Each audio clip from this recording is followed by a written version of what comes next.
अस्सलाम वालेकुम ख़वातीन व हज़रात। मैं हूं हसन जफर और हमारे साथ हैं डॉक्टर हसनैन जावेद। डॉक्टर साहब welcome. Sir thank you very मैं मच। बहुत जो है ना भरा बैठा हूं। मैं आपको आज बताऊं, लग भी रहे हैं मैंने सब कुछ। मैंने कितनी तारीफ की पिछले हफ्ते वजीर आजम साहब की। और मैं जानता था कि आप जो है वो उसको, मैं अल्फाज ढूंढ रहा हूँ मुनासिब ये कहने के कि आप उससे जरा इख्तिलाफ कर रहे थे। लेकिन मैं माजरत चाहूंगा कि मैंने पिछले हफ्ते ये बातें की, क्योंकि इस हफ्ते मैंने के सिर्फ आपकी दौरान माजरत कबूल कर ली थी, उसी वक्त ही मैंने कबूल कर ली थी। मुझे इस पता हफ्ते था के आपको दौरान अपनी गलती का एहसास जल्द हो जाएगा। मुझे गलती का न सिर्फ एहसास हुआ, मुझे शर्मिंदगी का भी एहसास हुआ।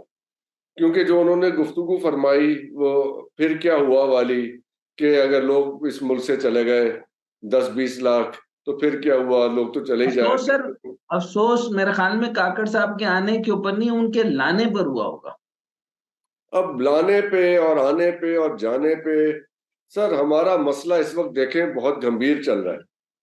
गंभीर मसला ये चल रहा है कि जब पिछले साल हमने ये प्रोग्राम स्टार्ट किया था, अब खैर से हमें कोई 1.25 साल के करीब तो हो गया। उस वक्त हम 220 रुपए के डॉलर को रोते थे। इस वक्त 320 रुपए का डॉलर है। एक साहब जो हैं जिन्होंने ये कार्रवाई की है, शहबाज शरीफ साहब, वो लंदन चले गए। वो कहते हैं तो मेरा तो इस बात से कोई ताल्लुक ही नहीं है, मैं तो अब लंदन में हूँ, मैं तो यहाँ रहने वाला हूँ। वो वहां पे खड़ा होकर मुनासिब नहीं है पाकिस्तान पे ये वहां गुफ्तगू पे करना। मुनासिब नहीं है। एक दूसरा आदमी जो टोपी पहन के वहां पे लंदन की गलियों में एक मुर्गे की तरह फिरता था, इसहाक डार नामी शख्स, सर, वो यहाँ पे आके वजीर खजाना बना। और उनके बारे में जो एक लंबी चौड़ी यहाँ पे तकरीरें होती थी कि जी वो पता नहीं उनके पास क्या है, और वो इतने बड़े वो माहिर हैं मईशत के कि वो सारे दिल अदर दूर कर देंगे। जो वो कर गए हैं वो भी आपके सामने है, बल्कि आपके सामने ही ज्यादा है, किसी और के सामने क्या है, क्या बनेगा। आज मैं एक एक आदमी जो कि एक मोहल्ले की दुकान में दुकान चलाता है, उसने बताया कि दुकान में एक पंखा चलता है, घर में कोई 2 पंखे चल रहे हैं, 30,000 रुपए से ज्यादा, कोई 31,000 रुपए का वो बिल बता रहा था बिजली का। अब आज ये भी सुनने में आया है कि केपी के अंदर लोगों ने एहतजाज किया है, बिल नहीं उन्होंने कहा हम बिल नहीं देंगे, बिल फाड़ दिए हैं, जो भी ऐसा सिलसिला चल रहा है। ये कहाँ थमेगा तूफान जाके। अब ये है बुनियादी सवाल जो अब हर आदमी पूछ रहा है कि where will this end. Sir इसका एंड जो है वो कहीं पर है नहीं ना सर। अभी देखें, आपको याद होगा तकरीबन 1.5 साल की बात हो गई मेरे ख्याल में, डॉक्टॉक्स पॉलिटिक्स को शुरू हुए हुए मेरे ख्याल में अभी 1.5 साल हो गया, 2 साल हो गया। तकरीबन 1.25 साल 1.5 साल के दरमियान ही हो गया ये, तकरीबन मई अच्छा, 2022 में स्टार्ट किया था हमने। आपको याद होगा कि मईशत के साथ साथ जो है वो मेरा बहुत हार्ड स्टैंड होता था। I was a very hard liner कि माइनस इमरान खान का उस वक्त मैं सब्जेक्ट इसलिए नहीं लेता था, उनके खिलाफ भी बात कर रहा होता था तो, लेकिन कई दफा मैं आपको कह देता था कि चलें उनको थोड़ी देर साइड पे कर देते हैं। जी। फिर उसके साथ में जो है वो बकाया जात जितने थे उनमें से 2-3 लोगों का नाम मैं अलग कर देता था। एक फखर इमाम का करता था, और एक मुझे याद है कि मैं क्योंकि जाती तौर पे और बहुत गहराई से जानता था, अरबाब शहजाद साहब, उन 2 लोगों का नाम जो है वो साइड पे कर देता था, और दोनों की उस पार्टी में कोई हैसियत नहीं थी। बाकी मैं इन सारों को कहता था कि ये जो सारे लड़के हैं ये आपके खान को ले डूबेंगे। जी। अच्छा, दूसरा मैं ये कहता था कि अगर खान साहब सिंसियर हैं तो टीम इज अवेलेबल। अच्छा, अब अगर फॉर एग्जाम्पल मैं और आप काम पर लगेंगे किसी भी पार्टी के, तो मैं मुमकिन है कि हम यहाँ पर जो इस वक्त पॉडकास्ट भी नहीं कर रहे होंगे, हम गुफ्तगू भी नहीं करेंगे, आर्टिकल लिखने का टाइम भी नहीं होगा, और इन एनी केस हम जो है वो सारी की सारी अपनी रिसर्च और ठीक बातें जो है वो और जो स्ट्रक्चर्स के ऊपर जो हम गुफ्तगू कर रहे हैं वो गुफ्तगू नहीं करेंगे बल्कि फिर काम करेंगे। हमारे पास टाइम नहीं होगा ऑफ कोर्स। यकीनन। गहरे तौर पे ये हुकूमती मामलात के अंदर रहकर सारा मामलात मैं जानता था। हाँ। अच्छा, पहली बात मैं करता था रिफॉर्म्स की और रीस्ट्रक्चरिंग की, आपने ये मुसलसल मेरे से ये गुफ्तगू सुनी। जी हाँ। अच्छा, अब कैंसर की जो लास्ट स्टेज है सर वो गुजर गई। अब डैमेजेस हो चुके हैं और डैमेज इतने मुकम्मल तौर पे हो चुका है कि जिसके ऊपर अब मैं आपको होप भी नहीं दे रहा। और मैं रिफॉर्म्स तो बड़ी दूर की बात, रिस्ट्रक्चरिंग तो बड़ी दूर की बात, आपके सामने आज ही ये खबर आपने सुनी अपने कानों से। आपके वजीर आजम साहब के ऊपर मैं बाद में आता हूं, लेकिन क्या आपने ये खबर नहीं सुनी कि 17 से 22वें ग्रेड के जो वापडा के मुलाजमीन हैं, उनकी तमाम जो थी, जो बिजली का बिल वो सिरे से पे ही नहीं करते थे, वो खत्म कर दिया गया, ये पॉलिसी वापस ले ली गई। चलिए बहुत 75 साल से या 76 साल से मुसलसल उनको फ्री रखा गया। यानी वो कर क्या रहे थे, वापडा ने क्या ऐसा तीर मारा था जिसकी बुनियाद के ऊपर वो फ्री बिजली क्या इंजॉय कर कर रहे रहे थे, थे। बिजली चोरी करवा रहे थे, ये कर रहे थे। फिर इसके बाद से उनके लाइन लॉसेस पे मैं नहीं आऊंगा, पावर थेफ्ट जो हर महीने के हर साल 500 अरब रुपए का पावर थेफ्ट होता है, तकरीबन 2.64 खरब आपको देने हैं, जिसके ऊपर आईएमएफ ने कहा। मैंने आज सुना, एक साहब थे गुफ्तगू में, और मैं आपके लिए भी कह देता हूं, ऐड करते गए। पहले तो आपको बताऊं कि आज तक आवाम को यह भी नहीं पता था कि एक तो पीटीवी का आपका डलता है, एक रेडियो के 15 रुपए डलते हैं, ये इनको नहीं पता था। फिर इनडायरेक्ट टैक्सेस और एडवांस टैक्सेस भी डलते हैं, और जिस तरह से भी हुकूमत लेना चाहती है वो ले लेती है। सबसे पहले मैं एक चीज क्लियर करना चाहता हूं कि मैंने जब कहा कि ये, पहले मेरा चीखना बनता था कि भाई आईपीपीज और कैपेसिटी पेमेंट्स वाला मसला हल करो, गर्दिशी कर्जा हल ना हुआ, इसके ऊपर रिफॉर्म्स ना हुए, ये बहुत बड़ा पॉपअप है। ये आईएमएफ आपका दुश्मन नहीं है, ये अगर दुश्मन भी कह रहा है तो आईपीपीज का मसला हल करो। और अगर आपने आईपीपीज का मसला हल ना किया, कैपेसिटी पेमेंट्स ना की, और यानी अगर मैं रूट कॉज में ना भी जाऊं कि नवाज शरीफ मुजरिम, पीपल्स पार्टी मुजरिम, फिर नवाज शरीफ मुजरिम, फिर पीपल्स पार्टी मुजरिम, फिर राजा रेंटल मुजरिम, फिर पीपल्स पार्टी मुजरिम, फिर मुस्लिम लीग नून मुजरिम।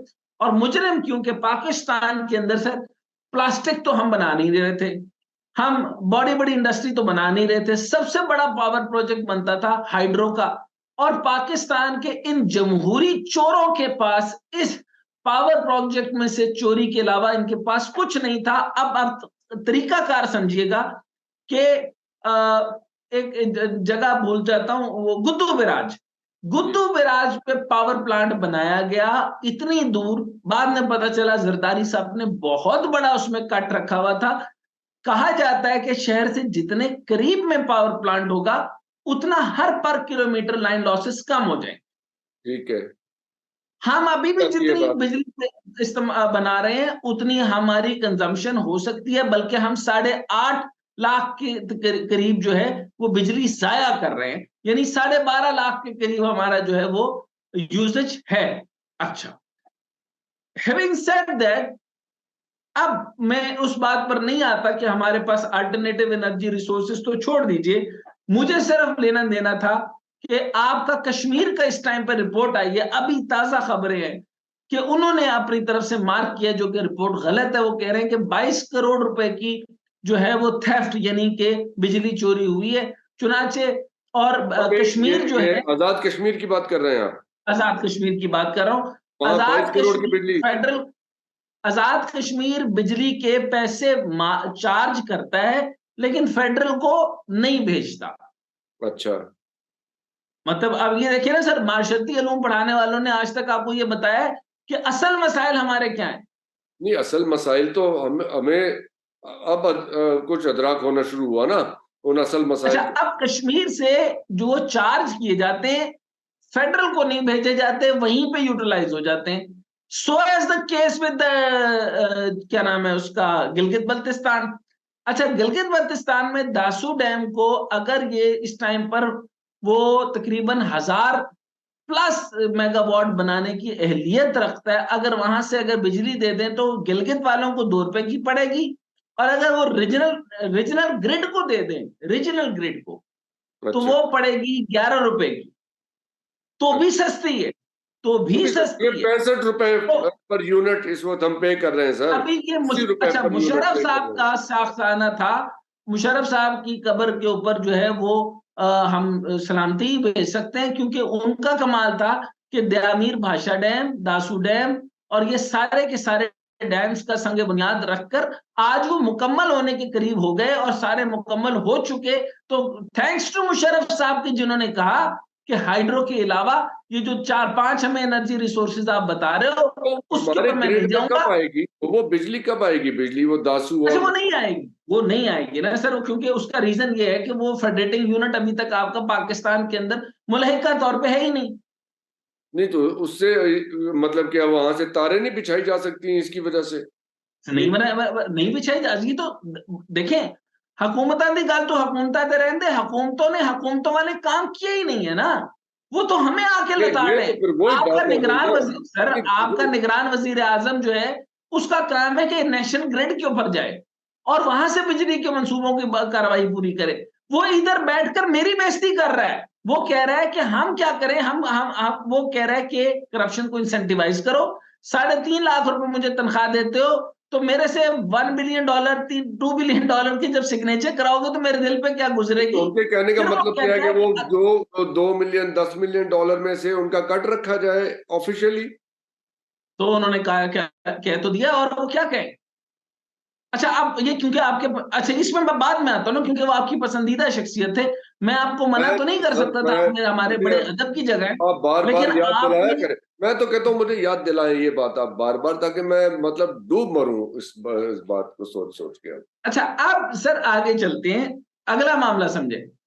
इसके बाद जो है वो फिर हमें बेवकूफ कैसे बनाते गए, हमें बेवकूफ ये इस तरह बनाते गए कि पावर प्रोजेक्ट्स ही इनको समझ आए कि इस टाइम पे इस कौम को बेवकूफ बनाने के लिए सबसे बड़ा जुल्म किया गया कि डिस्कोज और जिस्कोज के नाम से जितनी भी कंपनीज आप जानते हैं, कोई 12-15 कंपनीज हैं, ये सारी की सारी प्राइवेटाइजेशन, ये के इलेक्ट्रिक, ये सी इलेक्ट्रिक, ये डी इलेक्ट्रिक जो थी, ये सारी की सारी जो हमारे आपने खोल के रख दी, इन सब को पैसा और इसके अंदर से कमीशन इन जमहूरियों को मिलता रहा। जी जी जी, ठीक हो गया।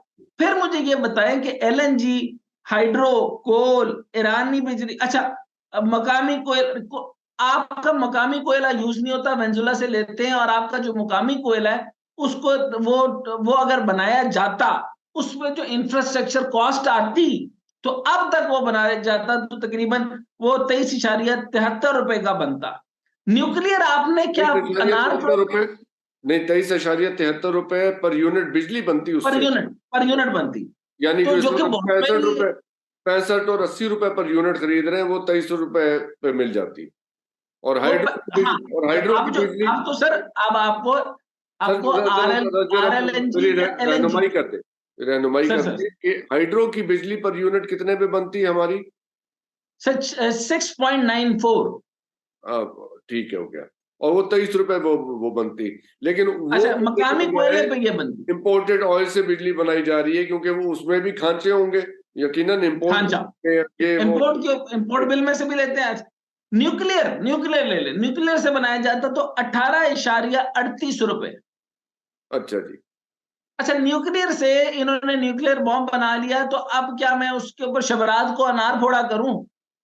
मेरा तो दिल चाह रहा है कि मैं अपने ऊपर पड़वा लूं वो। अच्छा, बिगास, बिगास से सर इन्होंने कभी अल्टरनेटिव एनर्जी का सोचा ही नहीं, वो 14 इशारिया तकरीबन 74 रुपए का बनता हम्म।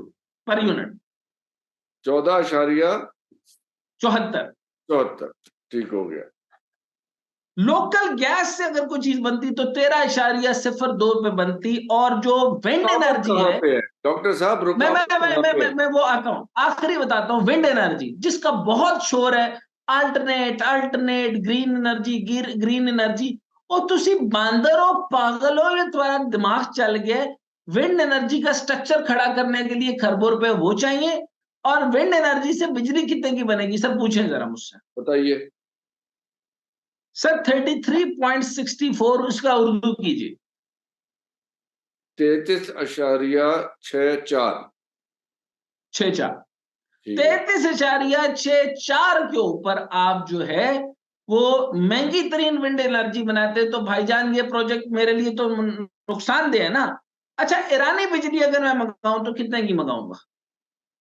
ये भी बता दें, अगर इंपोर्ट कर ली जाए, मतलब ये इस बखेड़े में ना पड़ा जाए कि डैम बनाओ या कोयला निकालो या कुछ वो और तो सर करो। टाइम ही गुजार दिया ना उसने, वो हाँ। तो ना कालाबाग बनने दिया इन जमहूरियों ने, ना दासू डैम बनाया, ना बंदे अमीर को बनने दिया। इसके अंदर इमरान खान ने कम से कम ये तो नहीं किया था ना कि जो मुशर्रफ के जो पन बिजली के प्रोजेक्ट थे उसने बंद तो नहीं किए थे ना, इन अच्छा, बेईमानों ने ये तो तबाह शहबाज कर दिया। शरीफ, ये पिछले 18 महीने में वो बंद कर दिए गए हैं क्या? वो दासू शहबाज वाले, शरीफ शहबाज शरीफ ने तो कहा मैं लंदन में हूं, मैं तो बात ही नहीं करना चाहता। इससे अंदाजा लगाएं वो उसने क्या किया होगा। यानी फिर ये कौम ये सर उसको मेरे ख्याल में शेर को वोट देगी। फिर ये कौम आपको, आप हैरान होंगे, फिर यही कौम इसी तरह के लोगों को देख रही है। अब मैं आगे सर, बताता हूँ। वो उसका उसका मेरे पास एक जवाब मौजूद है कि ये लोग क्यों, इसलिए कि जो एक बहुत बड़ा तबका है इस कौम में, खास तौर पे ताजिर तबका। मैं तो सर हम कौन से उनसे वोट लेने जाने हैं ताजिर बरादरियों से, सीधी बात करते हैं। जितना करप्ट तबका ताजिर तबका है, और वही नून लीग का सपोर्ट है, वही सपोर्ट बैंक है ना इनका। इसलिए कि उन्हें अच्छा, सूट करता है कि एक करप्ट हुक्मरान बैठा हो ऊपर, ताकि वो ना बिजली के बिल पे करें। उनके बिजली के बिल भी हम ही पे करते हैं।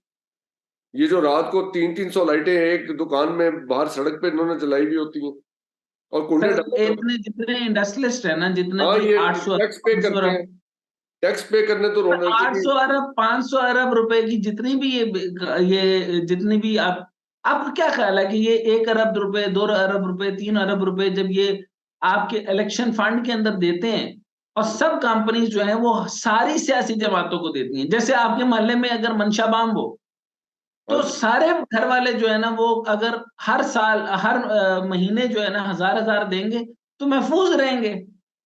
हाँ जी, वरना वो तो बम बम बेसिकली जो है वो पंजाब में भी अब हुकूमत नहीं है। मोहसिन नकवी का नाम रख ले मंशा बाम। चले। अगर ठीक है, अगर उन्हें काबिल कबूल एक का नाम लिख, केपीके वाले का नाम रखने हैं टीपू ट्रक्का वाला, एक का नाम लिखने कुरिंगा, हम्म एक का नाम रख ले कुछ और। यानी यूं समझ लें कि इलाके के बदमाश जो थे वो बड़े होके वजीर आजम बन गए, क्योंकि आपके पाकिस्तान पंजाब के अंदर लेजिटिमेट गवर्नमेंट नहीं है, केपीके के अंदर लेजिटिमेट गवर्नमेंट नहीं है।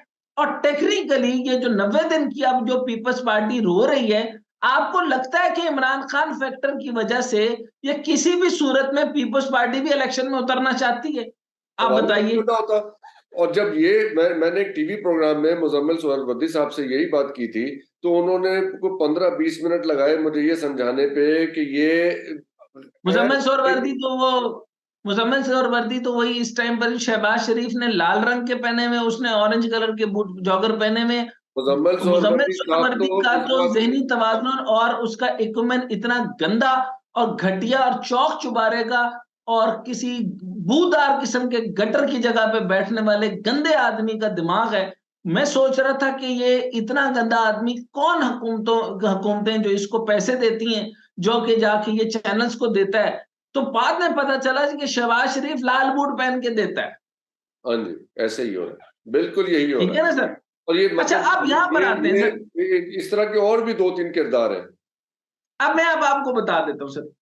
ये हो गई आपकी बिजली। अच्छा, इंपोर्टेड कोल जो है ना वो आपको जो बिजली आप बनाते हैं वो 40.54 पर बना रहे हैं। 45 ये जो वेनेजुएला से आ रहा चार, है। जी। जी, जी।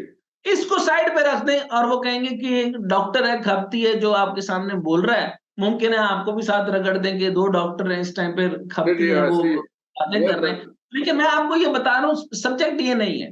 सब्जेक्ट ये है सर कि आरएलएनजी के ऊपर जिस वक्त गैस बन रही थी, फिर रेंटल साहब ने सबने कहा था कि इसके राजा रेंटल जो अल्टरनेटिव। कि इस वक्त स्पीकर है असेंबली के। एग्जैक्टली, राजा रेंटल साहब ने रेंटल एनर्जी का तरीकाकार इसलिए शुरू किया था, हमारे पास एनर्जी का कोई प्रॉब्लम नहीं था। आप किसी भी सर पावर सेक्टर के किसी चैंपियन से पूछ रहे हैं, वो कहेगा पाकिस्तान में एनर्जी वेस्टेज का इशू है, एनर्जी का इशू नहीं है। हम्म हमें डैम जरूर बनाने हैं, हमारे पास सैलाब नहीं रुक रहे, हमारे हर दूसरे दिन घर डूब रहे हैं, हमारे पास इतनी बारिश हो रही है, उसको क्या मैं मुजम्मिल सोहरावर्दी के पेट में डालूं? पूछ लेते हैं अगर। अच्छा, अब सर, अब जो इंपॉर्टेंट बात है, अब आपने मुझसे पूछा कि क्या ये गवर्नमेंट या ये गवर्नमेंट्स का काम है सर। हमने हाइपोथेसिस दे दिया और आपको बता दिया मैं रिफॉर्म से हट गया। ये तो एक बात है बिजली के रिफॉर्म की। आईपीपीस का मैटर, ये डिस्कोस जिसको सारी करप्शन की वारदात थी, वापडा का ये सारा तमाशा होना, ये सारे मामला आपके सामने हैं। इसने इस नहज पे आना था। आपको ये पता है कि इस टाइम पे अनकॉन्शियसली लोगों ने जो बिजली के बिल अपने, क्योंकि वो ज़हनी तवाज़ुन खो बैठे हैं, और खो बैठने के बाद जो उन्होंने बिजली के बिल चलाए हैं, इस अमल को आपको पता भी है कि कानून की जुबान में क्या कहते हैं? क्या कहते हैं? Civil disobedience movement. वो उन्होंने शुरू भी नहीं की और हो गई। तो अब क्या, मिसलेड, अब आप क्या चाहते अब हैं? अवाम जो है, ये सर एक देखें, ऐसी ओसान फ्लॉप फिल्म साहब, है जिसपे जबरदस्ती की जा रही है लोगों के साथ कि आप इसे पसंद भी करें। उस फिल्म की तरफ मैं आऊंगा, फिर आपसे मैं उसका कमेंट भी पूछना चाहूंगा, और उसके स्केच बनाते हैं, और फिल्मी स्केच नहीं होगा वो, आपको करेक्टर बताऊंगा मैं आपको। अभी आज मुझे किसी का फोन आया कि आप डॉक्टर शमशाद साहिबा के खिलाफ हैं, जैसे फवाद चौधरी का मुसलसल जिक्र करते थे। मैंने कहा उनका मैं खिलाफ बिल्कुल नहीं हूं। मैंने उनको कहा था वो मुअज़्ज़ज़ खातून है, आपको जो आईएमएफ कहेगा वो आपको बता देंगी। इंटरम में उनका काम ही नहीं है, ये स्टैंड बाय एग्रीमेंट में आप निगोशिएट कर ही नहीं सकते। Technical point, hmm. Hmm. Once you are in stand by agreement, sir आप निगोशिएट नहीं कर सकते। आप सिर्फ उनकी चीजों को, उनकी जो उनकी इंस्ट्रक्शंस होती हैं, वो चीजें आपने पूरी करके देनी होती। अच्छा कंप्लायंस अब मैं, अच्छा ये जो आपने भी फरमाया कि जैसे 200 यूनिट है, सारे के सारे, क्या आपने किसी, मतलब कैसी खाली जगह के ऊपर क्या मतलब वो मीटर लगा के बैठ जाए कि एक यूनिट भी अगर बढ़ गया, यानी 200 है, तो आपका बिल, बिजली का बिल तकरीबन आएगा 6000 समथिंग। अगर 200 है, जैसे ही एक यूनिट बढ़ा तो आप 300 की केटर में चले जाएंगे। सर ये कैसी ज्यादती है यार, हम्म। आपकी केटर चेंज हो जाएगी। हम्म। अगर आपका 302 यूनिट, 2 यूनिट अगर बंदा होता है ना, एक दिन गर्मी लग रही होती है, बंदा 2 रुपए 2 यूनिट ज्यादा खर्च करके बिजली, सही मतलब बात पंखा है, झल लेता है। बिल्कुल हो सकता है। अच्छा आप देखें सर, 203 यूनिट 7759 रुपए। सो अंदाजा कीजिए। अच्छा दूसरा, 70 यूनिट अगर खाली आप इस्तेमाल करें तो 9,900, यानी तकरीबन 1000 रुपए का। ठीक है। ठीक हो गया। अब इसके आगे आते हैं आपकी फ्लॉप फिल्म की तरफ। वजह यह है कि सर जब आप किसी बहुत बड़े, यानी अब आपकी की पूरी डेमोक्रेसी को रगड़ गया।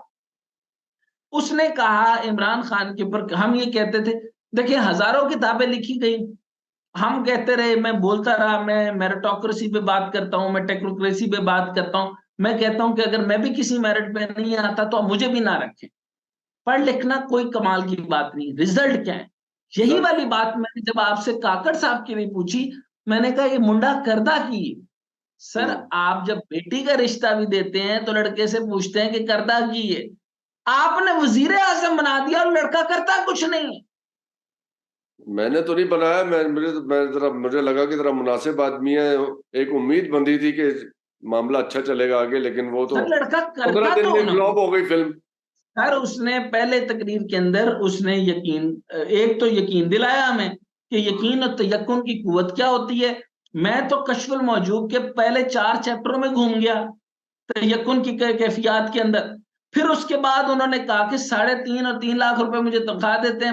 मुझे लगता है मुझे लगा कि आपके लड़के ने रुपये तनख्वाह बढ़ाने के कह दिए। उसने कहा कि मेरा दिल तो रुक जाता है जब मैं 10 मिलियन के ऊपर साइन करता हूं, और मेरी तनख्वाह आप इतनी सी दे रहे हैं उसको।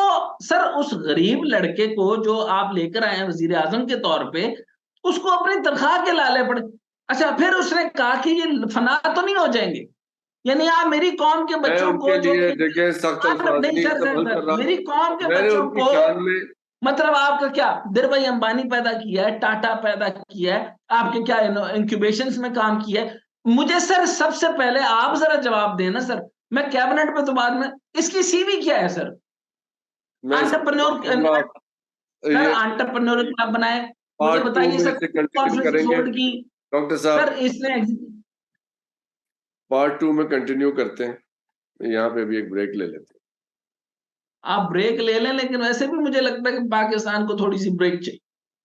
हैं। सही बात। Okay, we take a break, next part में आते हैं।